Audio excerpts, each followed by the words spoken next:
my name is Joe Prusz, head of seller Americas at Rubicon Project. Basically, I look after all of our publishers across mobile, across video, across desktop. In my prior role, I was head of mobile at Rubicon. We built a business from zero to a couple $100 million in spend across the platform, and that actually places us as a top 3 exchange in mobile advertising. And most folks have not even heard of us, which is exciting because we have this big platform that has been growing in scale, and we're just getting started. So a lot of innovation coming out of Rubicon Project over the next several quarters. So today what we are going to talk about is header bidding.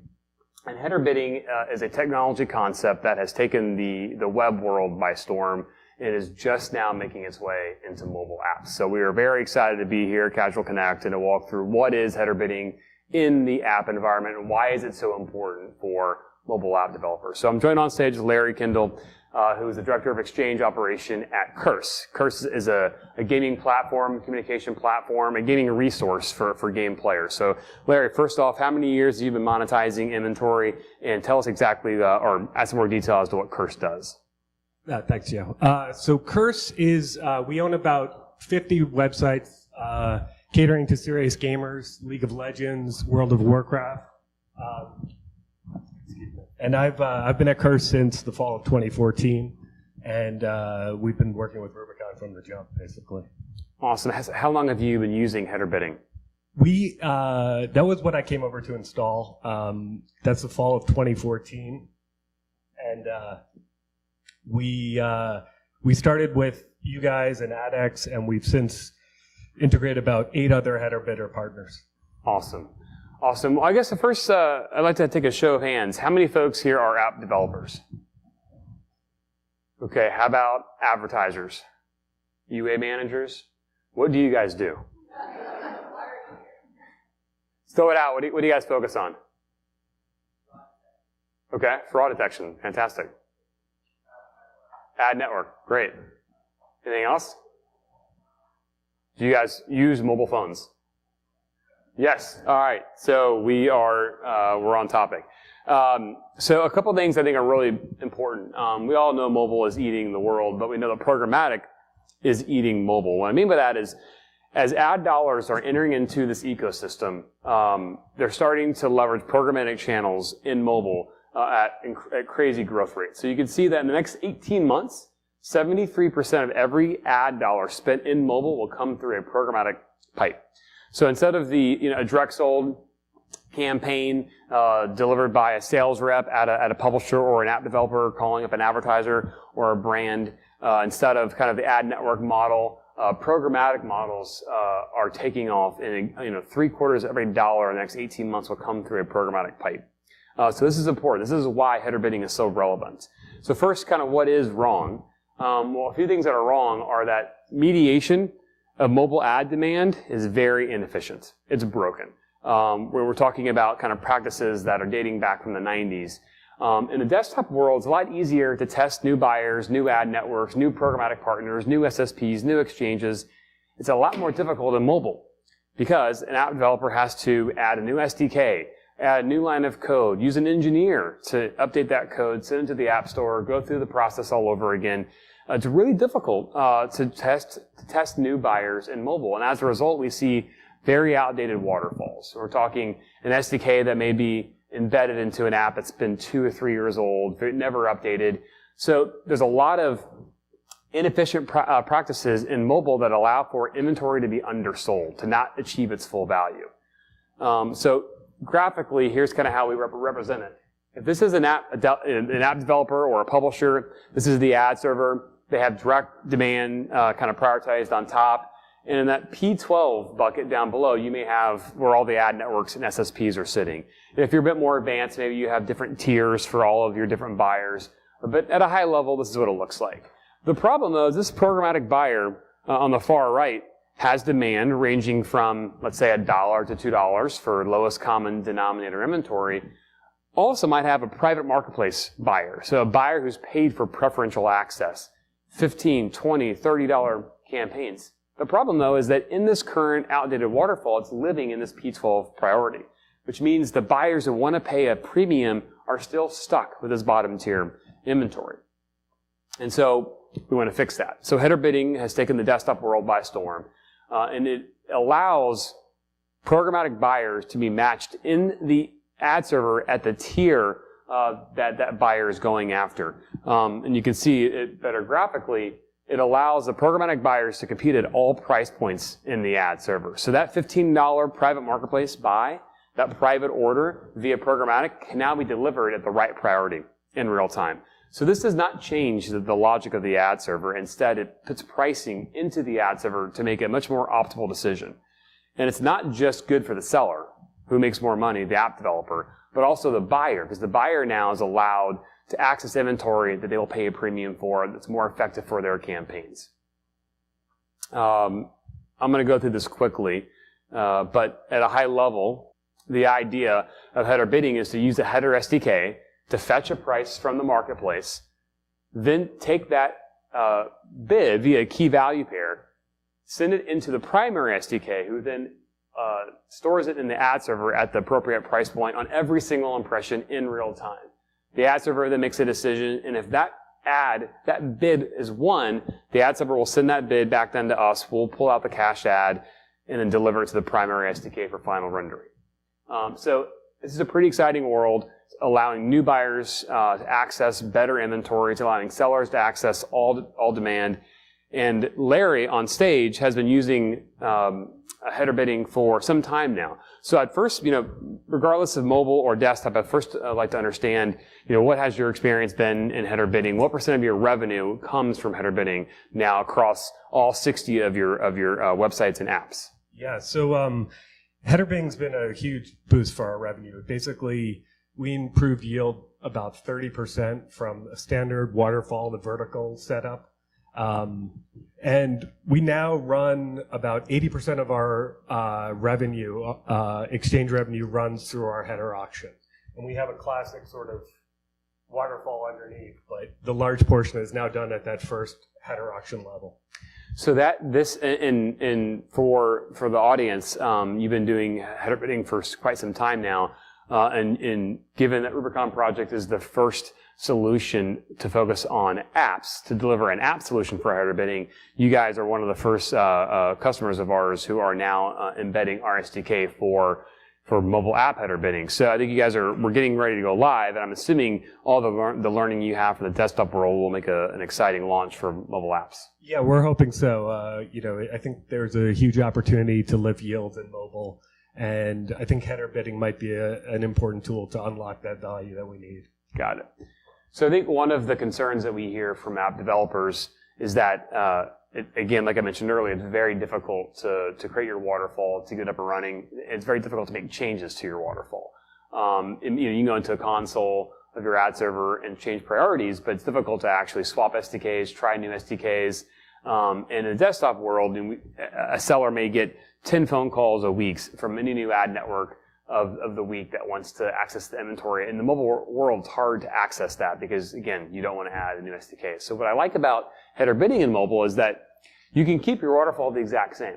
You can add a header SDK at the front that then brings all this demand, and you don't have to change your ad server at all. You don't have to change any priorities. You can take the old and blend it with the new and not make any changes. I'm assuming that had some level of impact on your decision for header bidding. Yeah, it's changing around your waterfall order involves endless tags, confusion, a little guesswork as to who's going to give you the best yield. And with the header solution, with this sort of horizontal structure, you are getting a much fairer value for your impressions, and you have to worry less about switching around. It just sits there and basically makes you more money. Got it. Let's talk about private marketplaces for a minute. So for those of you who don't know, private marketplaces, PMPs, these are direct orders that an app developer or a publisher can negotiate directly with a buyer via a technology that allows a deal to be transacted, discovered, transacted, and executed over these real-time bidding or programmatic pipes. And so what's exciting for header bidding, as I mentioned earlier, is that it allows these high CPM campaigns to kind of break off from the average and actually be matched to the inventory that they're paying for. I know for your business, you guys have focused largely on PMPs as well, and header bidding kind of allows a part of that uptick in that 30% you mentioned. Yeah, absolutely. We have it's a huge advantage to be able to do a one-to-one deal with a buyer with the trust that they're buying only from you and you're just selling them your inventory. And then you can put it at the top level with the header auction. They're seeing it early. It's getting on page early. The performance is better. So it's a bit of a virtuous circle with that.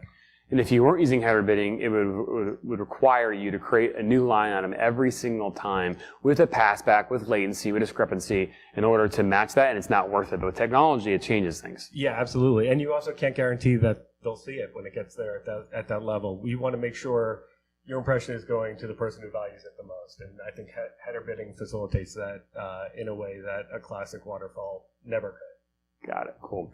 So I think another point that is exciting, especially when we're talking to app developers, these are software companies. A lot of the app developers that we work with have never had a legacy sales team. They don't have a desktop background where they have 50 sales reps.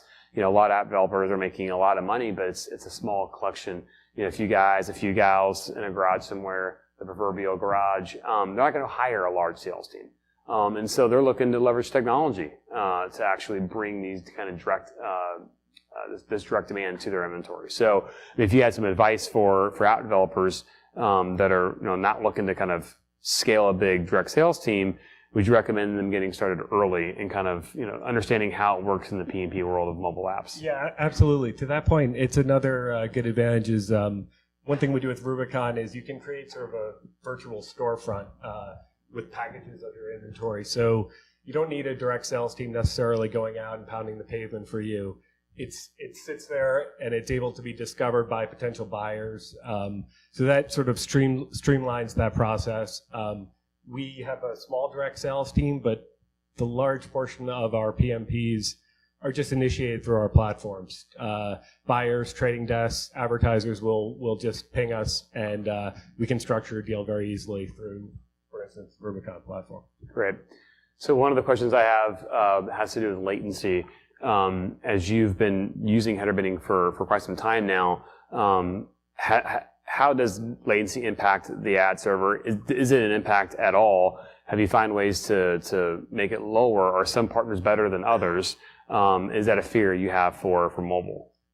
Yeah, so in terms of latency, that's we are constantly with our header bidding trying to find that sweet spot between revenue and user experience, getting the ad on the page, basically. And the classic waterfall, as you described, requires a great deal of passes, hops back to, see who can fill the impression, and there's greater latency. And when you can do everything at that first header level, access so much demand there, the ads get on the page a lot quicker, you're going to find your loss rate really decreases. Got it. That's awesome. Cool. So I'd love to open it up to the audience and find out if anyone has questions on header bidding, private marketplaces, waterfall. Any questions from the field? Yes. I'm not an expert in the mobile environment. I'm still learning, so we're trying to take what we've learned in desktop and apply it here. And our account manager Peter is sitting there. There were emails going today about the current implementation we're doing and testing. I am hoping that it will be as you described, in about a year that you will have a similar environment. It will be as simple as it is for desktop to integrate a new demand sources, and you will be able to see a meaningful lift in your yield. Yeah, so I think in-app is going to be better for header bidding, and there's a couple of reasons why. One is there's a lot of inefficiencies that desktop has already eradicated. So the incremental is great, but it's not as great when you're talking about mobile apps where there's a lot of room for improvement.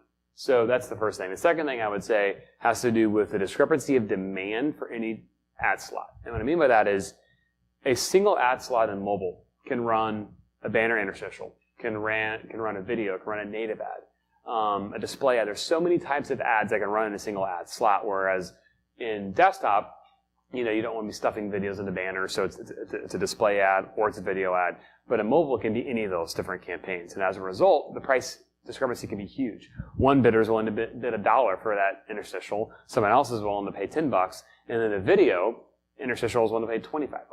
And so as a result, you get this massive discrepancy. And so you can't build a waterfall that takes all that into account. There's no way well, this ad network at this given time has a video ad, when normally they have a display ad. You can't account for that. So with header bidding, you can ask the entire marketplace at once, and open up and say, hey, you can run video, you can run display, you can run native, and then the header bidder can actually go find out who's willing to pay the highest premium for that. So because the discrepancy of buyers is so different and what they're willing to pay for any particular ad slot, header bidder has so much more value to add in the app space.